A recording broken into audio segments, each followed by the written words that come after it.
There are a few simple rules when you're planting bulbs that will help you create a really fantastic display.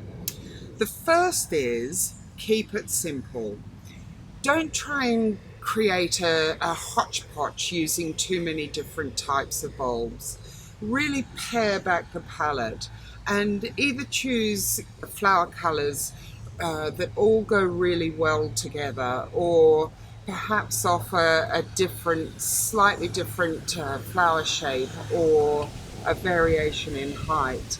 Now, alternatively, you may want to choose bulbs that will flower in succession, so some earlier than others.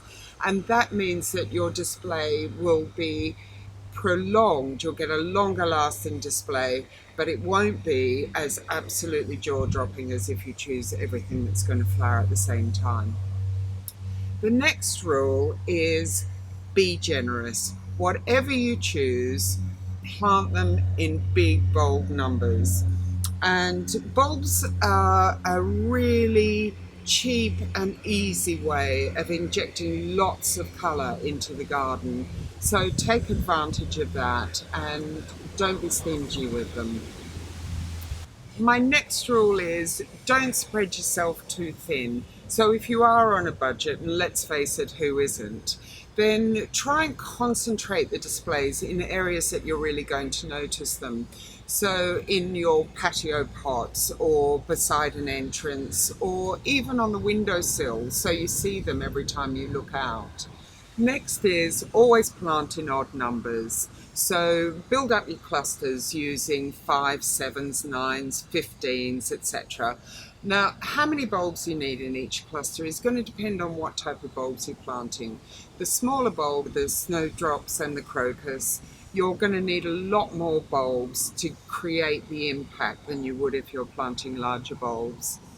And vary the size of the clusters. You don't want to create anything that's too regimental.